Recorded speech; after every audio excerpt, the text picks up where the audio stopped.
NNF After Dark is brought to you by Sandpiper Vacations. For all of your vacation planning needs, visit www.sandpipervacations.com. Tell them that the No New Friends podcast sent you.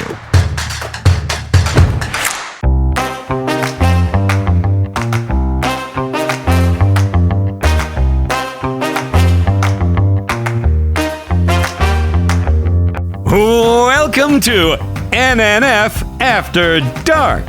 Chris is going to take you through the highlights of the previous episode and maybe even say some bad words, plus celebrity interviews and much, much more. And now, here he is, the scumbag reselling hoarder himself, Chris Yob. You are now listening to No New Friends After Dark, episode 155. We are pulling back the curtain not only on our prior episode, but of life itself, changing the world one episode at a time. Wow, that's a mouthful, but Scott makes me say it. So today we have a... Nick is our expert on mouthfuls. That's true. We have our familiar face today. I'm your host, Chris. We're alongside me in the Sandpiper's Vacation Studios is Scott, Sarah, Nick, and our special guest, Tonia Gilbert, which I'm going to introduce in a second. Tonight, we have a very, very, very important guest and topic. I'm so excited to be able to give her an audience to kind of tell us all about who she is, what she does, and why it's important. So without any further ado, Tonia Gilbert, how are you tonight? I'm wonderful. Thank you for having me. Oh, it's a pleasure to have you.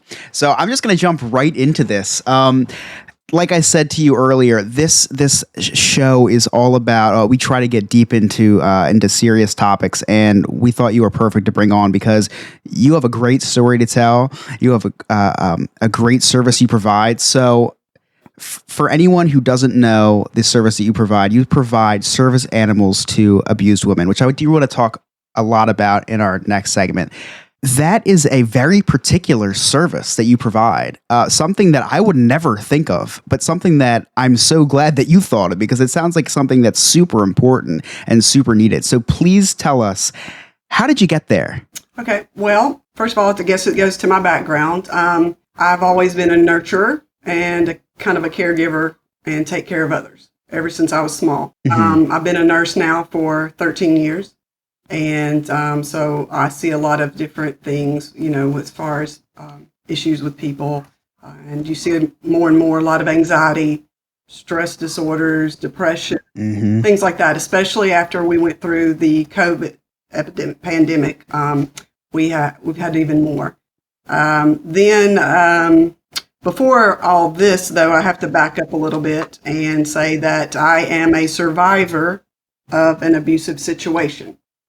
And it was a very severe one. I'm blessed to be here and be alive. And I feel like that there's a reason for me to be here. Because honestly, I don't know how I made it out, but I did. And it took many years for me to get back on my feet, emotionally, physically, mentally, and, as far as even financially. There's a lot of women out there that I'm sure are like me. When you get out of a situation, you're left without anything. Except it was just me and my child. I had to, incorporate everything else. Again, learn how to buy everything that's needed for a home. First, you have to start with, you have to have a job. Well, how do you get a job if you don't have a car? Well, how do you get a car if you don't have a job? So there was a lot of depression, a lot of post-traumatic stress, especially with my job. We do have an unthankful job, and we have a lot of people that are aggressive. Believe it or not, there are aggressive people in the hospitals. So there were things that would trigger me and set me off, and I had a lot of issues. But I will say that I've come out of it. Everything is good. It's taken me about 6 years to get back on my feet.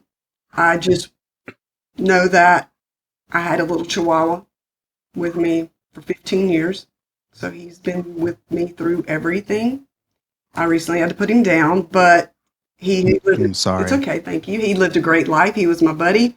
He watched my son grow up, and he knew. He knew when things were bad. He would go away when he knew things were getting bad.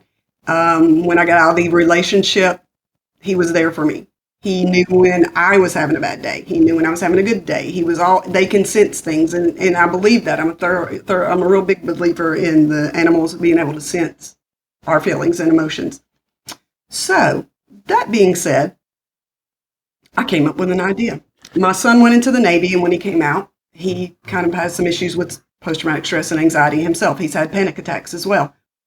Well, there is a thing where, the veterans can actually get therapy dogs. And I'd actually heard of a place that took a few shelter dogs and would train them and give them and place them with the proper vet that matched with them. And I thought, well, dang, that's great, because, those dogs run about $5,000 to $10,000 a piece if you buy one. So I thought, why not? Who deserves one just as much as a vet? I mean, nothing against vets. I love them. My whole family has vets in them. I'm very grateful. My son. But there's also people out there suffering, especially abused women. And when they get out of a situation, they don't have any money. They usually don't have any kind of resources that they're aware of to get help. So I'm also been an advocate for rescuing dogs. Done that since I was a small child. And I put the two together in my mind, and I thought, why not take shelter dogs? There's an overabundance of them right now, especially after COVID. People got dogs. Everybody wanted a dog for COVID, and they were sitting at home and didn't have anything to do. And then it was like, wait a minute, I don't have time for this now. My life is back. I'm going to be out. I'm going to do this. I'm going to be gone on vacations. I'm working. And shelters are full. They're overflowing, and they're putting down a lot of dogs. Yeah, that's interesting, because I definitely remember during COVID, like, we were set, because we're big animal lovers here in my home as well, especially me. And I remember seeing that all of the shelters were completely empty, and I'm like, oh my gosh. And I guess, like, shame on me, I never did the follow up to find out, like, after COVID, what was the shelter situation. But it makes sense. People went back to work, and I mean, it doesn't make sense to surrender your animal, but I get it. So it's interesting that shelter started filling back up again. I never did the research on that. There was also the issue of right now, people can't afford to keep them. And a lot of people are having to choose between feeding their family or feeding the dog. It's hard. Yes. And so, there's a lot of reasons for people having to give the dogs up. And sometimes the owners die, and there's no judgment by me on that. I can understand the situations, honestly. My goal is to get the dogs, as many of them as I can, out of there before they are euthanized. So I want to take the dogs. I'm going to get them trained. They're going to be therapy dogs. They're going to work with these women for their post-traumatic stress, anxiety, panic attacks, depression. And I'm going to place these dogs with the abused women. And therefore, I'm saving both of their lives. And not only that, but it's going to assist with the emotional wellness of both. The dogs are traumatized. The dogs are a lot of times having depression, anxiety. Yeah. And so I feel like, what a better thing than saving 2 lives every time I do this. And the more I get the word out there, the more that I'm finding that people are really liking the idea and wondered why it hasn't been around longer or sooner, So basically that's what I'm doing. That's amazing. It's, first of all, I'm a big dog person, so just the aspect that you're saving dogs is cool. I've never been in an abusive relationship, but I suffer from anxiety. And growing up, I'm a millennial, and I feel like generations before me never really understood anxiety. I feel like it's something that's really, really being looked at more serious now. So growing up, I had anxiety, but no one knew what it was. It was, I was scared of things and this and that. But the one thing that would help me was my dog. Mhm. I would just lay with my dog. I'd pet her and I would just, nestle my head into her. And that every single time, no matter what it was, would just give me some sense of calm. So to a very small extent, I know that dogs help so much with traumatic experiences, but knowing that the connection is there between a dog and traumatic experiences, and being in your shoes and being in an abusive relationship, those things are totally different than knowing something and doing something. You went out and you actually did this. How did you? What drove you to do this? That's very hard to do because, you can think, oh, this would be great if it existed. This would be great if it happened. But you actually took the initiative to start this. I'm sure it wasn't cheap. I'm sure it took a lot of work. And you're a nurse. I mean, you work a lot. So how did you find the time to do this? And what drove you to actually start this thing up and build it from the ground up? Well, it's actually in its fledgling states right now. Okay. We're getting it out there, the name. So it's step-by-step process for me. Awesome. I'm a nurse. That's what I know. I don't profess to be a business person. I didn't study business. Kudos to you guys that did, because Well, listen, I have Chris owns like 16 businesses, and Sarah's our resident Jew. So we put the three of you together, and they can come up with a business model. Y'all come see me because I know nothing. I'll take care of you health wise, and diagnose you and help you get whatever you need.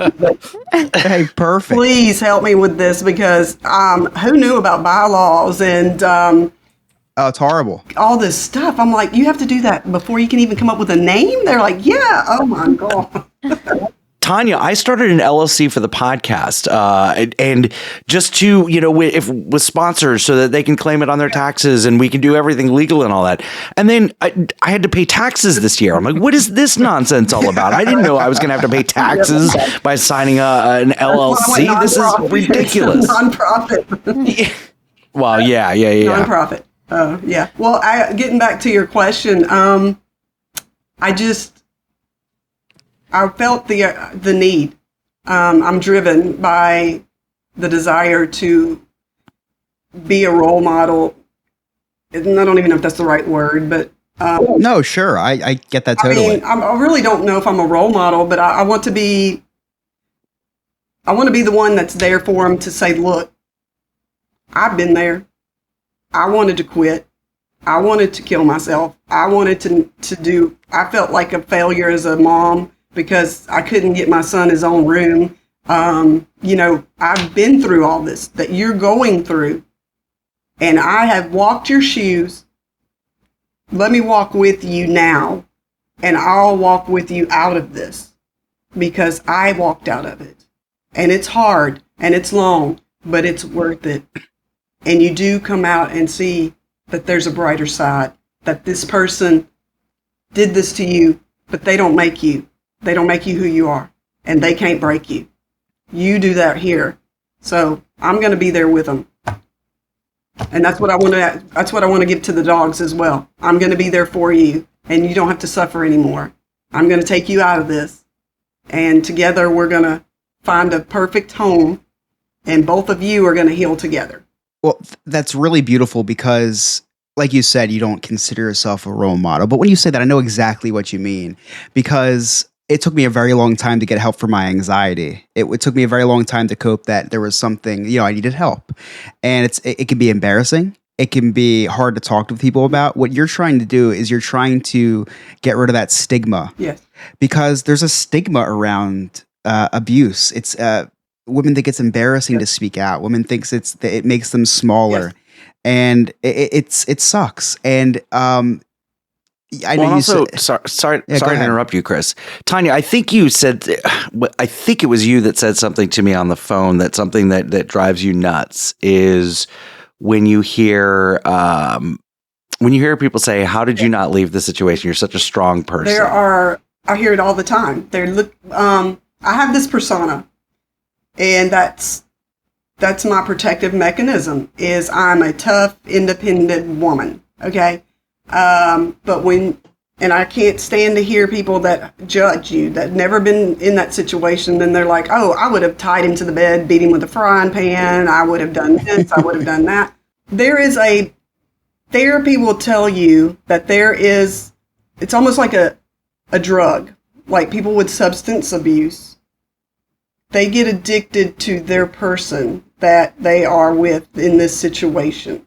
And the longer you're away from this person in this situation, the easier it is for the withdrawal. The brain they've done MRIs and things like that, and it showed that the brain goes through withdrawals from this codependency of this, like, they are very good at manipulating they're psychological predators, and they prey on women and it's not all women, and I just want to focus on the women, so don't get me wrong. Sure, of course. There are men that get abused as well. But these people know, and they start off, everything's great. You fall in love with this person, and it's a cycle. And I had people ask me, are you going to be able to talk about this? Because it's going to bring back all these experiences. And I'm like, I have to do this no matter what. This has to come out. This is for the other people. So I want to talk about it. And if it gets too heavy, we can say a joke or something. It's fine. I'm cool with that.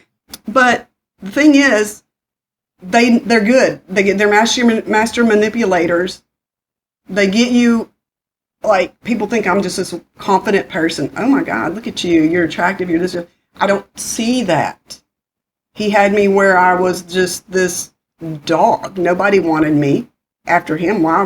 Nobody wants me but him, And if you lose me, you've got nothing, That's how they do, and your mind's believing that, and then you're a piece of dirt, and everything is your fault. Well, if you would have just been a little bit better, if you would have done something a little bit sooner, he wouldn't have got mad, or he wouldn't have, he wouldn't hit you like that, or he wouldn't pour that pitcher of water over your head, and then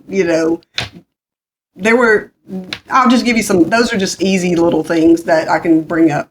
But they did it. It's what's amazing to me, and the reason that I had the reaction that I had is my wife in her previous marriage.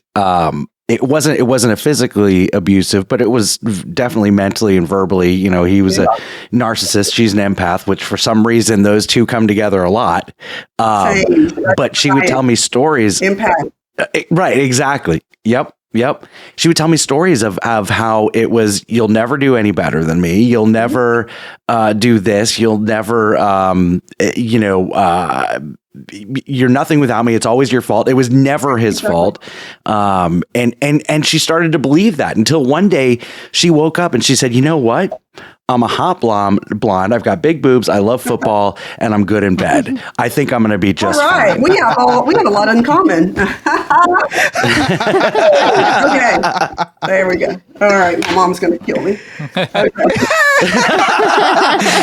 Tonia, I say that my mom listens to every single episode, and some of the things that comes out of my mouth, I'm like, oh crap, Mom, sorry.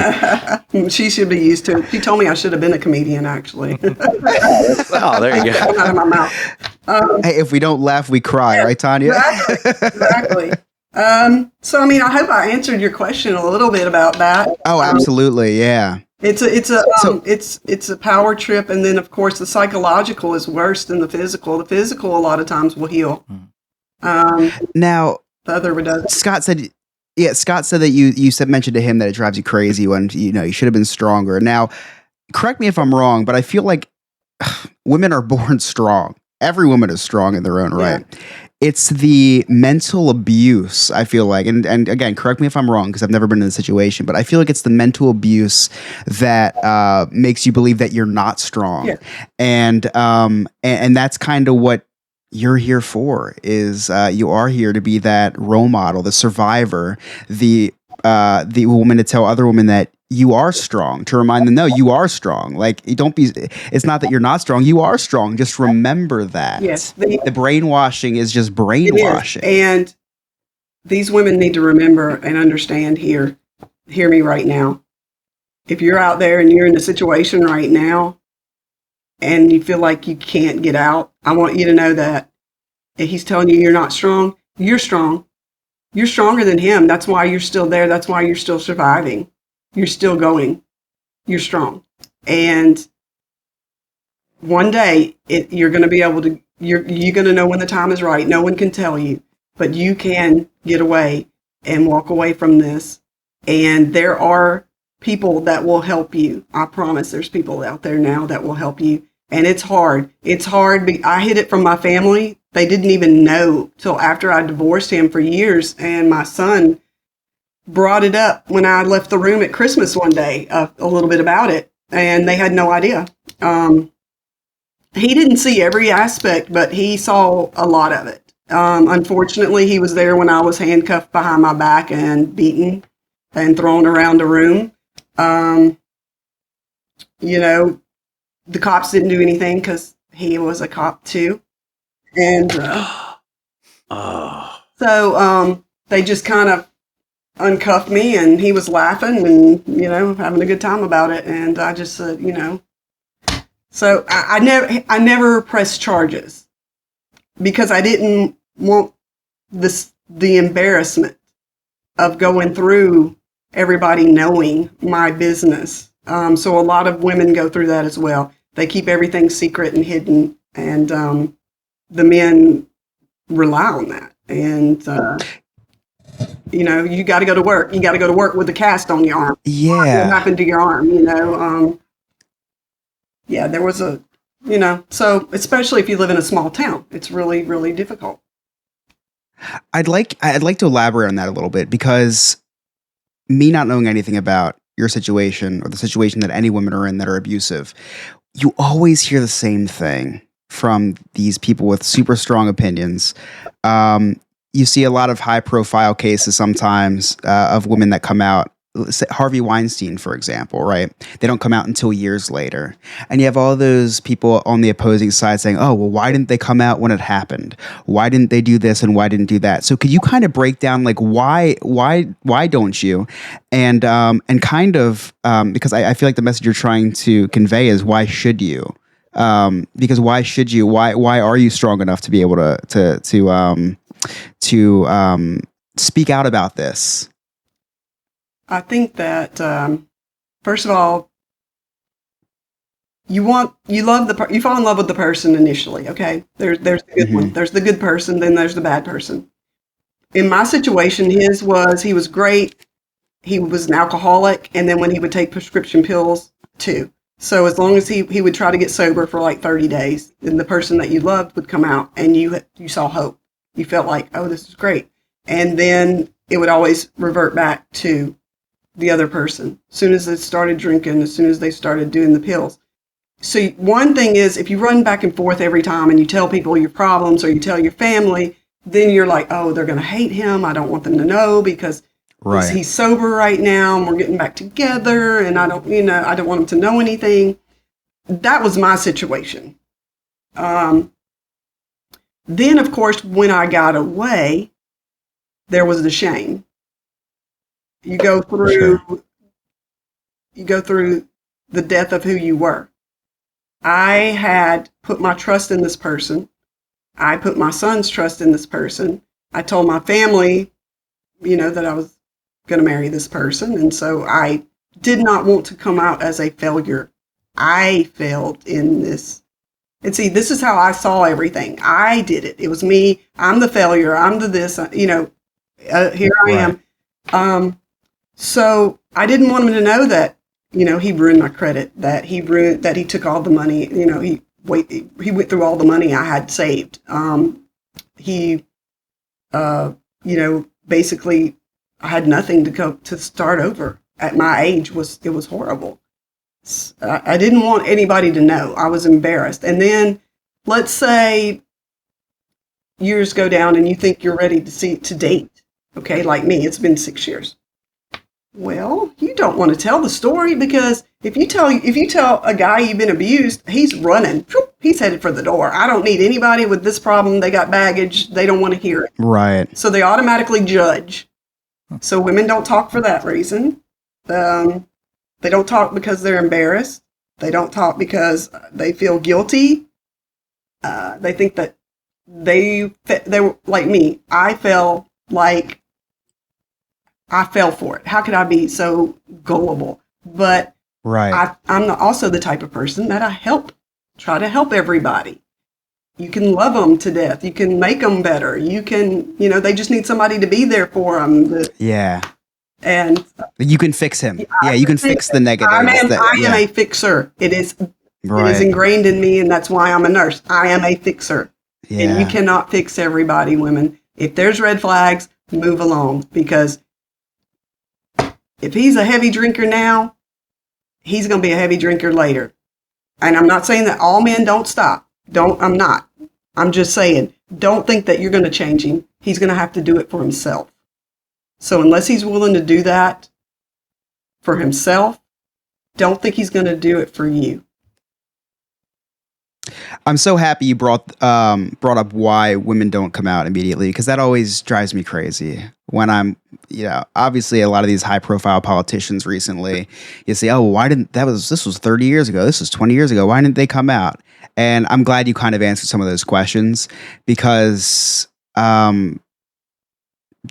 these women that come out are brave. You're a super brave person. Thank you. I genuinely appreciate you telling your story to our audience, because even if you change one life, like that's amazing. Yeah. If you get your message out to one person to think, and then they just wake up tomorrow and say, you know what, I am a strong woman. Yeah. I can walk my way out of this. There's help for me out there.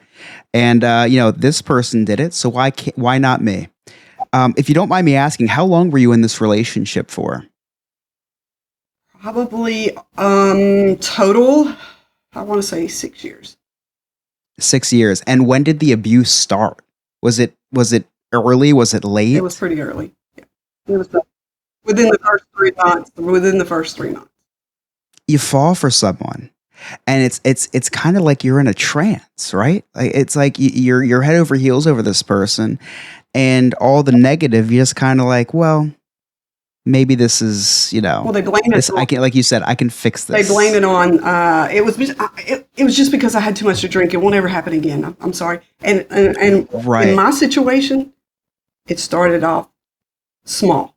It started off mental, cussing at you, yelling in your ear, yelling in your face. It was those kind of things. So that was like, whoa, he's an angry drunk, and then the more they get you in and suck you in, then the smaller things start happening, like throwing a wad of keys and hitting you in the face. Oh, I didn't, I'm sorry, you just made me mad, or wait until then they knock you down and then they kick you in the ribs. Well, where did that come from? So yeah, we're not talking a small guy. We're talking when the cops finally took this guy down. It took 4 of them to get him, and I didn't call the cops. The neighbors did, because of the noise that he was doing, yelling. So I never did do that. I should have. So women, you should really. But I think what scares them, there's really not much protection for us. So if we do call the cops and he gets out on bond the next morning, they're coming for you. Mine came for me. Mm-hmm. He came for me running with a vengeance. And I had gone down the road to my daughter's house at the time, and he had gotten somebody to give him a lift, and he got down the road quick. And he was headed for me, and he wasn't playing. So it's serious.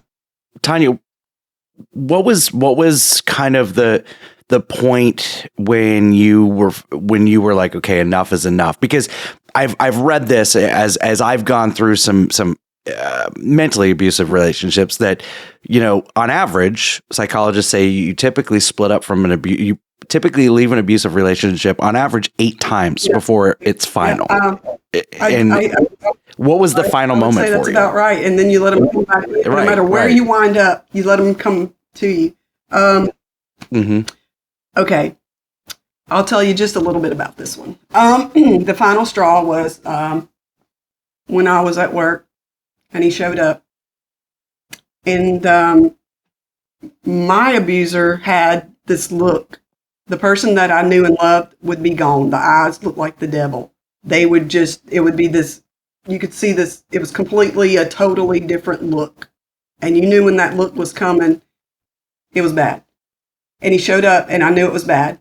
And my shift was over and he got in the vehicle with me and he kept killing it in the parking lot when everybody was doing shift change. So everybody could see that my car was stopping and they were all trying to get out. So it was like, my big thing was don't embarrass me. And he knew that. And it's at work and stuff. You do whatever you want at home, but don't do this in public. I got to work here. And so I just asked him, he was very aggressive. And I just said, well, let me stop and tell my son that I'm off work and that we're going to go talk or something. I don't remember exactly what I said. So when I got in the house, I was hoping that would have de-escalated the situation. I just wanted to get off the road and get home. I didn't want anything to happen on this road because I have had a lot of times where he has tried to make us wreck to kill us both in the vehicle. So we got in the house and one thing, he just started on me again, and my son was of an age where now he's wanting to protect mother. I guess he was 14 then. And I knew that he was going to get hurt. And so I shut him down and said, don't mess with him. So the abuser grabbed me by I'm a nurse, I had a ponytail. He grabbed me by the ponytail and ripped most of my hair out with it and dragged me by the head of my hair. And I grabbed the frame of the door to stop, but he beat my arm, and that's when he broke my arm in that instance. Well, he fractured it, but he dragged me into the vehicle and he took off with me. And the whole time he was driving, he was beating me with his other hand. And I just sat there, and getting beat because like I said, I was beat down by that point. My son called the police and told him that his mother had been kidnapped. So the cops came up and found us at a liquor store. He went in and of course he was like, I'm going to go in and get something to drink. Do you want something? And I'm sitting there with my hair just hanging by the roots and all over me and all over the floorboard and tears. My arms are swollen, bruises. And I'm just looking at him like, are you kidding me right now? So the cop comes up to me and he goes, and he was really good about talking to people and he was a charming person. So he told him that, you know how women are, and she did something, and we're just having an argument. I could hear part of the conversation. So the cop comes up to the door and says, are you okay? And I looked at him and I said, if you're a police officer, pay attention. Please pay attention in these situations. If a woman has, her hair is disheveled, hanging out all over her, and she's been beaten, you can tell, she's crying, and she says she wants to go home, you take her home. That doesn't mean leave her there with him. Obviously, something's wrong. You say, would you like me to take you home? Yes, because that's code. Because she can't look at you and say, take me home. She's not going. Mm-hmm. Offer to take her home. I said, I want to go home. I just want to go home. He said, okay. Turned around and left. I thought about taking off across the parking lot, but I knew if I did that I would be caught before I ever got anywhere. Right. So he got back in the vehicle with his drinks, and I tried to talk. He, for some reason, wanted to go get a hotel room. And I'm not exactly sure what would have happened if I would have went in that hotel room, but I didn't have anything to get. Luckily, it was a small town. I just had my badge, and they wanted a driver's license. I said, I don't have my driver's license. I have my badge. And I'm holding my arm up because I can't use it. And I'm like, just give me the room. And they didn't want to give me the room. And I was basically begging them, give me the room.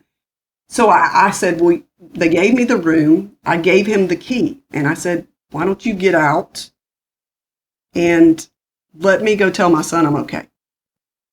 Because I didn't have my phone. I didn't have anything. He dragged me out by the head of my hair. And he said, no, he sat in the car. And then finally, I got him out of the car. And he went in the room. And I left. I took off. And I told my son, get in the car. We're going to your sister's house. And that's when he came all the way across town. By the time I got my son over to her husband and my daughter to their house to tell them, I'm getting out of town. I want to stay here. I wanted him to stay there. There were people there because they were having kind of a little get together. He came that quickly behind me and came trying to get around the vehicles, jumping over vehicles, trying to get to me.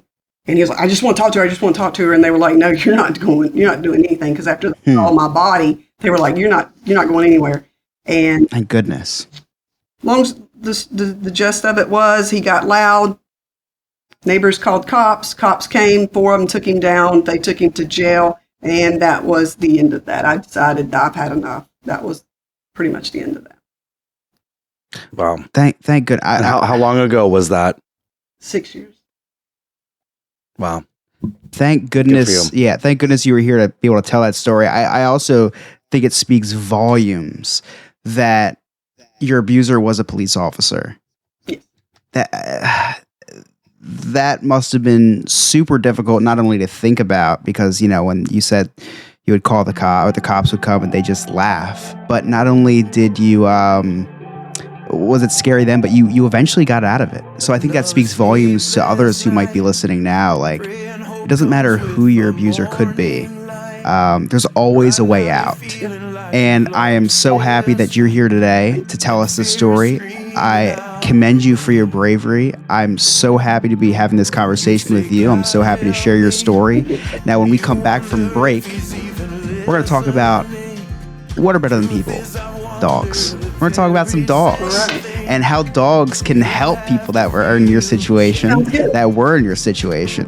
And so when we get back, we will talk all about that and the beautiful, beautiful service that Tonia is providing. So this is No New Friends After Dark. We will be right back. Don't lose heart, don't you dare let go. There where you are not alone. I know it gets dark, I know it gets hard, but we're gonna make it home. So don't lose heart. Hey everybody, it's Scott from the No New Friends podcast. If you'd like to hear all of our episodes, all of our past episodes, just visit our website, nonewfriendspodcast.com. All of our links to all of our old episodes are there. If you didn't understand an inside joke or just wanted to re-listen to something, just check it out. It's nonewfriendspodcast.com, or you can check us out on all streaming platforms. There are 3 things that I hate in life: taxes, nausea, and booking vacations. The first 2 I'm stuck with, but for the third, I use Sandpiper Vacations. Sandpiper Vacations is a small business that is LGBTQ+ owned and operated with travel advisors all over the country. Whether it's a cruise, a trip to a theme park, or an all-inclusive resort, Sandpiper has you covered. Oh, and I forgot to mention, it's free. Why book a vacation when you can have someone else do it for you? That's like choosing to take the stairs in a building that has an elevator. Leave the headaches of booking a vacation to someone else. Get your quote today at www.sandpipervacations.com and tell them that the No New Friends podcast sent you. Psst. Hey, you want to join a cult? Well, this might be your lucky day. For just $2 a month and a simple blood oath, you can join our clubhouse and become a friend with benefits. In addition to the amazing feeling of donating to the poor, you will have access to Patreon exclusive content, live shows, and maybe even a behind-the-scenes look at my secret stash. To get started, head on over to nonewfriendspodcast.com and hit join our clubhouse. Can't wait to see you at the initiation ceremony. Oh, and in the chat during our live shows, of course.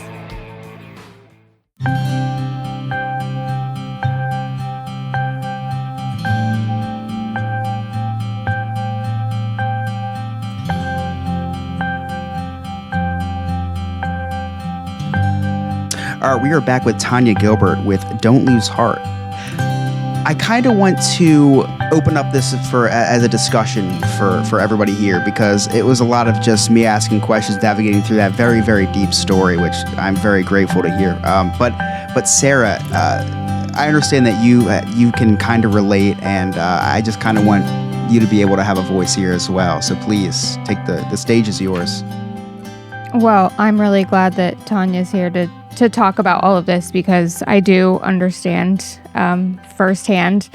I started dating somebody when I was 16 years old who had this, badass complex that, I just, as a young teenager, I thought was really cool, and he was older than me, and I got sucked into a relationship, and, I was about a year and a half in that things started to take a turn for the worse. And in the same respect, it started off as more mental and verbal abuse. And he was a huge drinker. I mean, he was awful. And there was a lot of hard liquor and beer. And it got to the point that, I still tell people this. I had to tell his friends, you guys come over and you drink with him, and you're not here when he leaves. And unless you're taking him with you, then don't come over here with that anymore, because things turn nasty, and, it gets scary.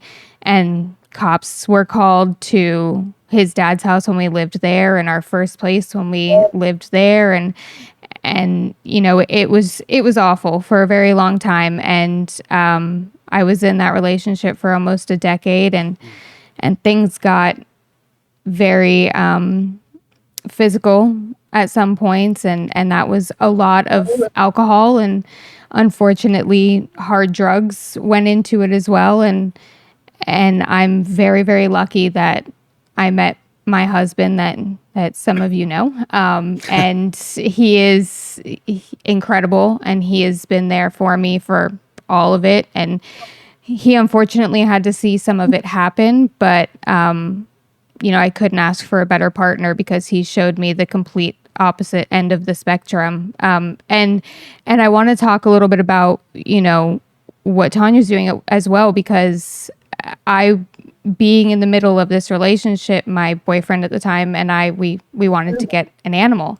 He worked a lot, and I was at home a lot, and we ended up getting a cat, that some of you guys get to see in the streams. Yes. He Sometimes pops up intimate, on screen. sometimes intimately. Yeah, he likes to show his body off a lot. But we got Salem, and he was 5 years old when we got him, and I call him my little trash cat, because we got him from the Humane Society. He had scars all over his face. He was absolutely a stray. And he just didn't have the personality that, he wanted to cuddle and be around. And I thought that was just him. And a lot of times when my boyfriend was home, and when his friends came over and it got loud and it got crazy and everything, the cat would hide, and I'd never see him. And fast forward to the end of my relationship, when my now husband moved in and everything, he completely flip-flopped. And that's how you can really tell that these animals can sense what you're sensing as well, because this cat will not stay off of me. And again, you guys can attest to that, because he's always Yes. on top of me. And he's always just around. And I think that he and I both went from a very, very, very toxic relationship to an incredible loving relationship. And I'm so glad that you're out there and you're doing this for these women, because I think it's incredible.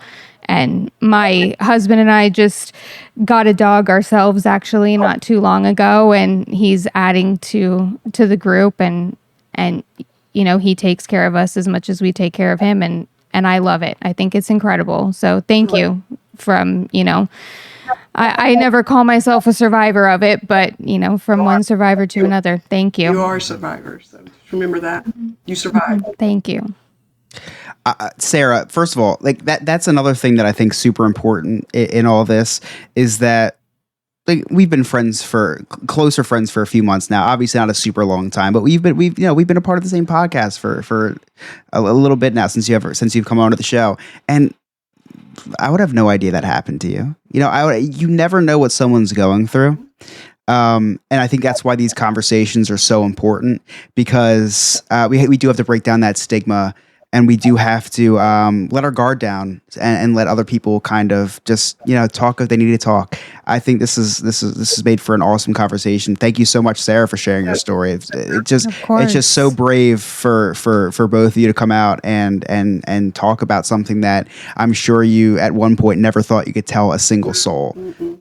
So I felt my heart pounding in my chest as she was talking because all of those things in one way or another I resonated with, and it might not be the exact same terminology or the exact same physical abuse but it gives you that same gut feeling when you hear it. And I'm very glad that we're here having this conversation. I'm sure that there are others that will be thankful to hear it as well. That's what I'm hoping. I'm hoping that both of us Most together definitely. we can show them that there is a better life out there, and that we all have similar situations, and they do the same thing to all of us. So it may be a little, like you said, a little bit different, but it's really the same. Yep. Now, Nick, your family has gone through tremendous loss, a lot of trauma. We've talked about this in a prior episode. You talked a little bit about how your pet has helped your family. So can you kind of break that down for us so we can kind of talk about why it's so important for people that are experiencing PTSD or trauma to have a pet in their life? I've grown up having dogs my entire life, and my ex-boyfriend got me a dog. And we had to put her down last year, unfortunately, after 14 years. But I'm sorry. So Dolce was around; she was my life. But when him and I broke up, she was there for me, and I could tell that she knew I was struggling when the breakup was happening and all that stuff. And now I met my husband, and like he took her in and everything. But for Tonia and those new listeners, my daughter Harper passed away when she was 3 months old. She was born 2 months premature. She was in the NICU for 2 months, and then we were home for about a month with her. During that time we were home, Dolce was just always, she was a very motherly dog with any kid that was around. Anytime a kid was crying, she'd be there kind of licking the kids and trying to cheer them up, I guess, a little bit. And there was times, even when Harper was at our house, that Dolce climbed into the crib or the mattress just to be close with her, just be a comforting. But when Harper passed away, like she was there for us. The dogs knew that we were struggling, going through a lot, and Dolce, she was my life. She kind of helped me with it, I think, and getting over loss and being there with us. And you could tell she was depressed, and our other two dogs as well too were going through the same thing. So yeah, dogs have always been very important to us, and now we have a 5-year-old daughter that's just obsessed with them, and they bring so much joy to us now, and they know when we're hurting, they know when we're happy, and they're there to brighten our day. So you bring up a good point. The intuition of dogs it's almost like magic. It's like they have some sixth sense where they just know when I'm sitting on my couch, I could be depressed or going through a panic attack, so my dog just jumps up, starts licking my face. Like, how could you be sad when you have a dog just coming in and licking your face and wagging their tail and so happy to see you? I don't know anything else on this earth that is happy to see someone when they walk in the door. After a long day, or even after 5 minutes, even if I go out to the mailbox, they're like, "Oh my god, you're back." Not even a long day. Yeah. So Tanya. They don't let you pee in public or by No. yourself. My cat jumps on my lap and then I do a photo shoot. It's really weird. That's another episode. No. Okay, I don't take pictures in the bathroom, but yeah. Tanya, I did a whole photo shoot with my cat and showed people at work and realized, I'm taking a shit in these pictures. Probably shouldn't share them at work. Oh my gosh. Yeah. So, Tonya, Yes. your nonprofit that you have started is called Don't Lose Heart. First of all, love the name. Like Scott says, I do own some businesses, and I can never come up with a good name. My names are always like 40 characters long. When I have to sign it, it takes 20 minutes. Don't Lose Heart, a beautiful name, to the point. First of all, I commend you for the title of the company. How far along are you in this nonprofit? You do ask the hard questions, don't you? Well, like I said, it's in the infancy stage. So Sure. it's coming along. I do have another job. So right now, I don't exactly have everything put together as far as the trainers, the dogs. We haven't started getting that far. The brick and mortar. Right now, it's about just being there as an advocate for the women, letting them know what's coming, what to expect. And then it's going to progress quickly. I see it already. There's a lot of interest in people like you letting me come on, and I really appreciate it because this is not for me, this is for them. And like I said, this is not about a profit. This is not about me going out and making money. This is about me going out and helping others and helping dogs. Yeah. And so it's new. It's in infant. When we get to toddler phase, I'll let you know. Right. Well, listen. Hey, the most important advice I give to you is you say it's in an infant stage, but to the average person, that infant stage is like a almost fully mature stage, because the fact that you've even gotten that far and the fact that you've put that much, even if it's not money, even if it's not that much thought and time into thinking about that is a million times more than anybody else. And all I've known my whole life is small business. I've grew up in small business. I've started my own business. What I do know is it takes a special person to be able to start their own business. And the motivation and drive that you have, even just in the last 40 minutes we've been talking, there's not a doubt in my mind that this won't be super successful. You'll be on the board of directors. I'll tell you what, Tonya, anything I could do, any advice I could give to you, I would be more than willing to help you. We will exchange contact information with you after. There's nothing more that I love than to help people start their own business. This is like brand new territory for me, listening to somebody who wants to start a nonprofit that for like something amazing and that's not interested in making money. Totally new to me, right? Yeah. It's when you said not making money, Sarah fell asleep. I saw her. Trust me, I need money. I need my money, but this isn't about me. So I want it for me, and this is going to be for the other women and the dogs. Sorry, I'm going to interrupt real quick, Chris, because I know you're going to say something very sentimental. Tonya, how, like right now in the infancy stage, how can, other than providing mentorship like Chris or whatever, how can our listeners kind of help you push this along? What kind of things do you need right now? Like what can we do? What can we do to help? Tell you, if you know people that would like to offer their time and volunteer, I'm going to need volunteers in every aspect of it. I need volunteers to help train. I need volunteers to help when we do get the firm foundation, the brick and mortar, they say, for the animals to be taken care of, to be walked, to be cleaned up, to be fed, the, beds, things like that, food. Of course, anybody that's going to want to donate towards any of this is going to be awesome.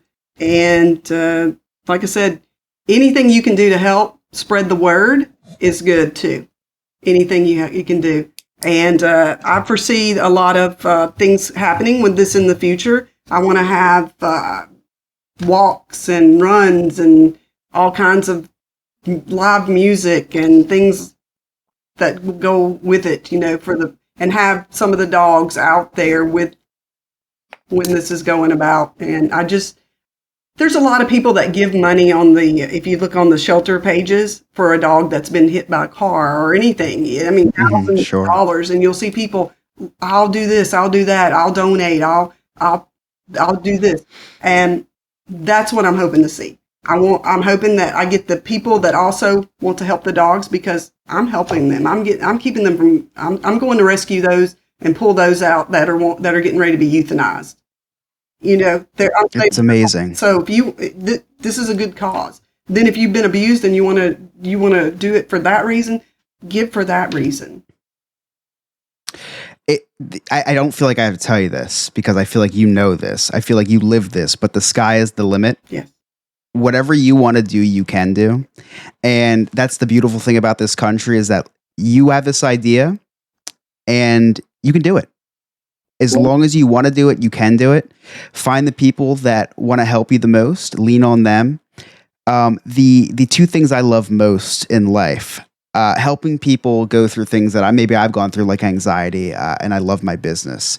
What you're doing is a combination of the two, which is really, really cool. You're starting a business to help people, and that's incredible. And I'm so excited to be here for this, what you call infant stage, and to just watch this grow. And I will be mad at you if you don't keep in touch, because you are going to say, hey, that woman speaking over there, we knew her. She started that. Exactly. This is going worldwide. We're starting in Louisiana. By the way, I'm in Louisiana, in case I didn't tell y'all, and y'all That's didn't what I was pick going up to on ask. my accent. I thought it was New York. I thought it was a New York I accent. am from Brooklyn. Gosh, you didn't know that? How you doing?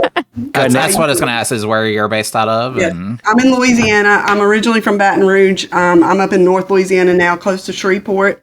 My vision here is to help every single abused woman in the world and rescue every single dog I can from euthanasia. That's a great place to start. That is my vision. Oh, speaking of, we have a guest. Oh, look at this cutie. This is Callie. Hey. Oh, what kind of cat is that? Cat, you know what? Callie is a rescue off the street. Beautiful. Didn't look like That's this awesome. when I rescued her. She was a mama, and she was just having babies, and I would feed her, and she was skin and bones, and it's amazing what love will do. Look at this beautiful cat. I mean, Wow. If you're listening at home right now, Tonia just showed us her cat. It was beautiful. But you can always watch us as we record these things live on Twitch. The After Dark episodes every Wednesday night about 9:45 Eastern Standard Time. Just follow us on Twitch. You get the notification when we're live. Now, a few more things before we sign off for the night, and before I give you the floor to just say any last thoughts that you want to say, or anyone else for that matter. You're a nurse. My sister, like I said before, this is a nurse. Her favorite day of work so far, the one that I got the most comments from, the one that I heard the most about, was when they brought a therapy dog in. oh, When the dogs came into her workplace, nothing else mattered. right. That was the happiest day. So you're on the right track, and I know you know that. Secondly, the look on your face when you picked up that cat and told us when you rescued this cat, the cat was skin and bones. You nursed this cat back to life. If that's not the embodiment of what you're trying to do right now, I don't know what is. Just that 5 seconds that you told us that small story about that cat, with you and Don't Lose Heart, what you're doing is you're providing women these dogs, and they're essentially rescuing each other. Yes. The dogs are being rescued I love that so much. From a shelter in euthanasia. The women are being rescued from the depths of their mind, whatever horrible things they're going through. And just you picking up that cat was just like that's what you're doing. Like you're providing these women happiness, freedom, and just an escape from the, everyday horrors that they might be reminded of. And I think this is the coolest thing. We've talked to a good amount of people in this podcast, people that have been in movies and people that have been on TV shows. Tonia, your message has been the most important. You have been the coolest interview. Thank you. Because I'm just so happy that you were able to share your story with our audience. There's nothing more that I love than someone coming on here and being completely open with what they've been through so that they can help other people. That's a very selfless thing to do. And I'm just thank you so much for coming on tonight. Well, thank you all for having me. Now, I do need to tell you a funny about some aspects of nursing. Please. Okay. I like she was, or I don't know if it was Sarah. Somebody said that you never know what people are going through. You never know that they would have been through this. That's kind of how I am. Because when I'm at work, I'm the funny, crazy white girl, at work. And that's me. And I go into my patient rooms and my thing is, I'm going to make you laugh. That is a big thing for me, especially if you're like the grumpiest old man. You got it. Challenge accepted. Hold my beer. I'm going in there. So I go in and I'm like, I'm going to make these people laugh. I want you to forget about your pain, forget about what you've heard, whatever's going on with you, and I'm going to be there for you, and I'm going to make you smile. And that's what I try to do every single day. I want to make somebody smile and just know that there's somebody out there that actually gives a crap, and it's not just a job and it's not just a paycheck. But the only time somebody got me was when I was a nursing student 13 years, 14, almost 15 years ago. And, you're doing your training. And of course, people are always punking the nursing students because nurses love to see the nursing students come on the floor because they get to do all the crap jobs and they get to do it. They push it off on you. Well, I'm this naive nursing student, and one of the nurses looks at me and goes, I need you to go in there. I was working at the VA and doing my clinicals, and they go, I need you to go in there and elevate this man's scrotum. I said, what? No way. And they go, yes, his scrotum is, they use the words, his scrotum is huge. It's got to be lifted. I said, how am I supposed to do that? I mean, how do you lift the scrotum? That wasn't taught. They handed me a folded up face towel and said, here, go put it on this. And I'm like, this is a joke, right? And they're like, no, I'm serious. Well, the guy that I had to go do this on just happened to be a doctor. So he was capable of doing it himself, let's just say. He saw this little blonde nurse come in and, I said, I looked at him, I said, okay, we need to elevate your scrotum and you can do this or I can do this. Because I had to offer to do it for him. And he looked at me and goes, I want you to do it. Oh, no. That sounds like something that I would do. Sure you did. Like 100%. Scott's like, how could I put myself in this situation? Yeah. Well, let's just say they were huge. And like cantaloupe size or yeah, well, I would say softballs, 2 softballs. Ooh, okay. He was kind of sitting on them, and I put my gloves on. I'm like, okay, buddy, you wanted this. I'm Nick, are you okay? Yeah, It's a little too much. bringing trauma. Nick's like, Anybody? I gotta This is trauma. Anybody? So I go and I grab these big balls, okay, and So real quick, speaking of balls, were they freshly, cleanly shaven balls? don't think so because they were like old man balls. You know what, Tonia, he should have used Manscaped, okay? Just like I use Manscaped, my lawnmower 4.0, it gives me freshly shaven balls at all time. No nicks, no cuts. Just visit their website, manscaped.com. Use promo code NNF for 20% off your Look at that, I purchase. just led you into it. I know. Bravo. How did I get that? Well, I go and pick these things up. I put towel down, and I just go, I let him drop. And his face said it all. I will just say that he never hit the call light button the rest of the day. Oh, that's incredible. That's amazing. See, look, through all this serious conversation, we all still find a way to laugh. Yeah. Yes. Before we plug everything and Chris does his final thoughts, and which is always sentimental. Tonia, you have to promise us that as you're going through every stage of this, see in the infant stage, to the toddler, you've got my phone number. You contact us. You come back on. Let us know how it's going. Let us know what else we can do to help. Because I think we're fans of you and what you're doing, and this is now a passion of ours. Yeah, so 100%. We want to see this thing through for you. And we'll talk off air, but I've got some contacts who are, have put together their own 501c3, and it's very successful. So I'm going to try to make those connections. There's some little things. Nick is a business owner. Chris is a business owner. Sarah knows how to save money and get bargains on anything because she's Jewish. So Yep. we're gonna be there to help 100%. you in any way that we can. And we've got a great listener base that is very loyal as well. So when you're ready to do Kickstart or Whatever what it do is, you? yeah. I don't know that whatever it is, the raising money.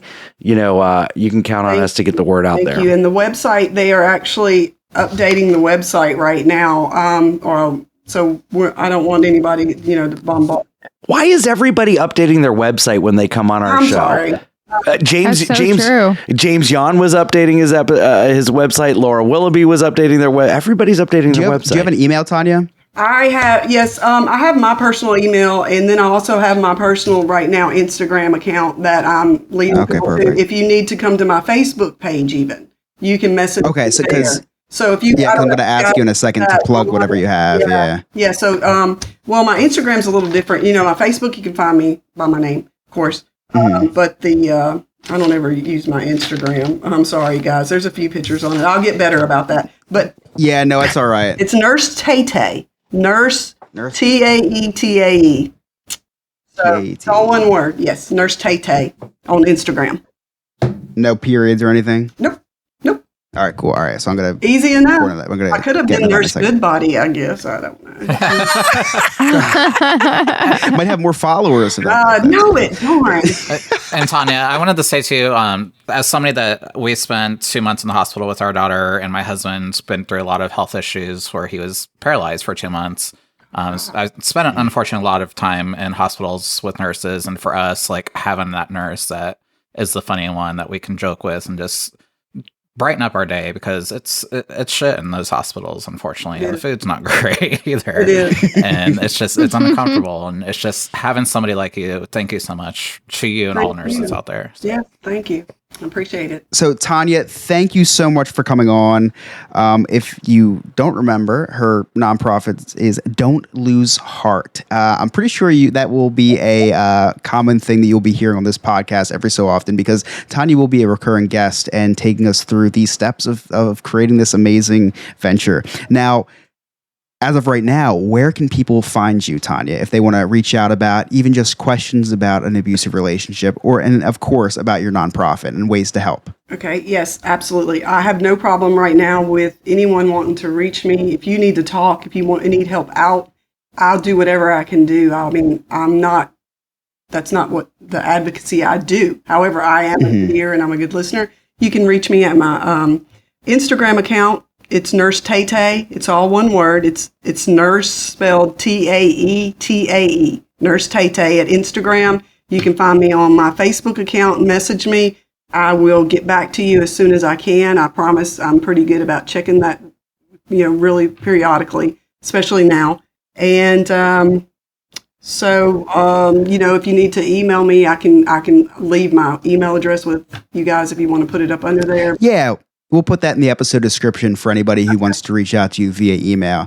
And we'll keep our listeners updated, and I'm sure you will, because we're definitely having you back on to update us. But we'll keep our listeners updated. And I guess at the end of the day, we just went through this whole episode of something that we've never talked about before. I'm very thankful for you getting me out of my comfort zone and having this conversation with you. We've now had several very tough conversations to have on this podcast, whether it be being a part of the LGBT community and the struggles with that, the struggles of anxiety, the struggles of losing a loved one, now the struggles of an abusive relationship. What I want to do more than anything is just have these hard conversations and project them to our audience, because I just want all of you to know at home listening right now that you are not alone. There is somebody who's been in your shoes. There are survivors, and we want to have as many of these survivors and just people who have been through things that you've been through that you think, oh man, I'm alone in this. No, you're not alone. This is what this podcast is all about. Tonia, thank you so much for coming on and sharing your story. I am so excited for people to hear this, because your story was horrible. I'm so sorry that you had to endure that, but I am so happy that you're not just living the rest of your life doing nothing about it. You are doing the complete opposite. You are going to change lives for the better, and I'm so excited to watch you do that. So from the bottom of my heart, thank you for coming on tonight and sharing your story. Thank you. This has been No New Friends After Dark. For more updates on Don't Lose Heart, you can go to our website where we will keep you updated, and you can tune in to No New Friends After Dark in the future, where we will have Tonia on to share more of her adventure in TV. It is a beautiful nonprofit that she's starting. Thank you for listening, and we will see you here next week.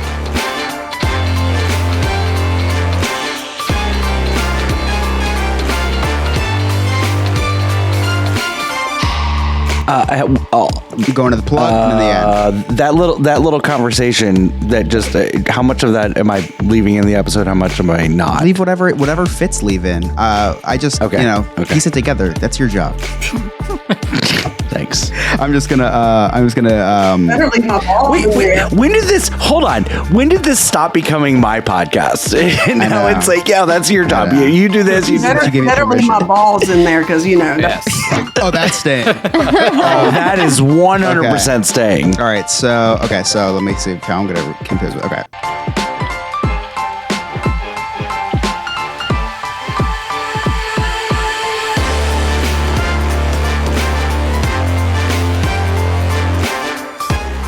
No New Friends After Dark has been brought to you by Sandpiper Vacations. SandpiperVacations.com. Just check out our website, nonewfriendspodcast.com. Become a friend with benefits. Check out our sweet merch and so much more. This has been a No New Friends Entertainment LLC production.